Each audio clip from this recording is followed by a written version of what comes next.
প্রতিটা সন্তানের পিছনে আসলে বাবা মার দায়িত্ব যেমন বাবা মার হাতটাও অনেক। সো ওই জায়গা থেকে I am still here, I am standing here, I am working properly just because of my mother. So ওই জায়গা থেকে মাকে যখন সম্মাননা প্রদান করা হয়েছে, এর চেয়ে বড় পাওয়া আসলে আর কিছু হতে পারে না। সেখানে কি ছোট পর্দার যারা দর্শক তারা একটু আবার মিস করবে না? মিস করবে কি? অবশ্যই মিস করবে, কারণ নাটকে তো আলহামদুলিল্লাহ অনেক কিছু দিয়ে গিয়েছি বা দিয়ে যাচ্ছি। সো অবশ্যই মিস করবে। যখন আমি কাজ কমিয়ে দিয়েছি তখনও মিস করেছে আমার দর্শক। সো আমি যখন কিছুদিনের জন্য অফ দিব তখনও হয়তো মিস করবে, but this is life you know. আমি যদি একটা কাজ করি আরেকটা কাজে আমার একটু কমিয়ে আসতেই হবে, কমাতেই হবে। সো বাট আমি থাকবো ইনশাল্লাহ, আমি সবার মাঝে থাকবো অফকোর্স। এটা আমার কাছে পৃথিবীর সবচেয়ে লাভলি একটা মোমেন্ট। আমার মা this is the second time কোথাও আসলে আদর্শ মা হিসেবে অ্যাওয়ার্ডটা পায়। কারণ আমি বলবো প্রতিটা আর্টিস্ট, প্রতিটা সন্তানের পিছনে আসলে বাবা মার দায়িত্ব যেমন বাবা মার হাতটাও অনেক।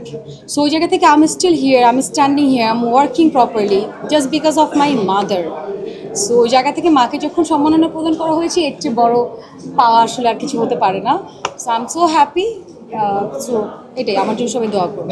সালমান শাহ আমাদের ইন্ডাস্ট্রির এমন একজন মানুষ যে ওই সময় তিনি হারিয়ে গেলেও কিন্তু তিনি এখন প্রাসঙ্গিক সকলের কাছে। এটা একটু শুরু করেন। আমি ছোটবেলা থেকে যা দেখেছি, রাজ্জাক স্যারের পরে, শ্রদ্ধেয় রাজ্জাক স্যারের পরে আমার একজন হিরোর কথাই মনে আছে, দ্যাট ইজ সালমান শাহ।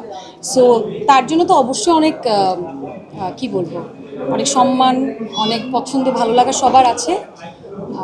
সে আমাদের মাঝে নেই এখন, যদিও তাকে কখনো সামনাসামনি দেখতে পারিনি, বাট এটাই হয়তো কেউ হারিয়ে গেলেও তার কোনো না কোনো কাজে আমাদের মনে থেকে যায়। সো এতটুকুই আসলে বলবো তার ব্যাপারে। অনেক অনেক সম্মান, অনেক অনেক ভালোবাসা।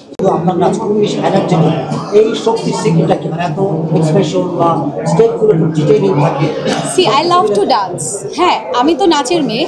সো এখন নাচটা কমিয়ে দিয়েছি, বাট আমি যখন একটা পারফরমেন্স করি আমি ট্রাই করি আমার বেস্টটা দেওয়ার। সো আজকে আমি খুবই একটু শিখছিলাম, আমাকে দেখলে বোঝা যাচ্ছে কিনা আমি জানি না, আমি আজকে ভালোই শিখছিলাম। আই ওয়াজ কনফিউজ যে আমি স্টেজে উঠে পারবো কিনা, but when you will say action, আর আমি যখন স্টেজে উঠে যাব তখন আসলে একজন আর্টিস্টের মাথায় আর কিছু থাকে না, তখন থাকে যে না, I have to do my work properly, then I will leave the place. So yeah, I think I did my best. Thank you so much. Allah হাফেজ।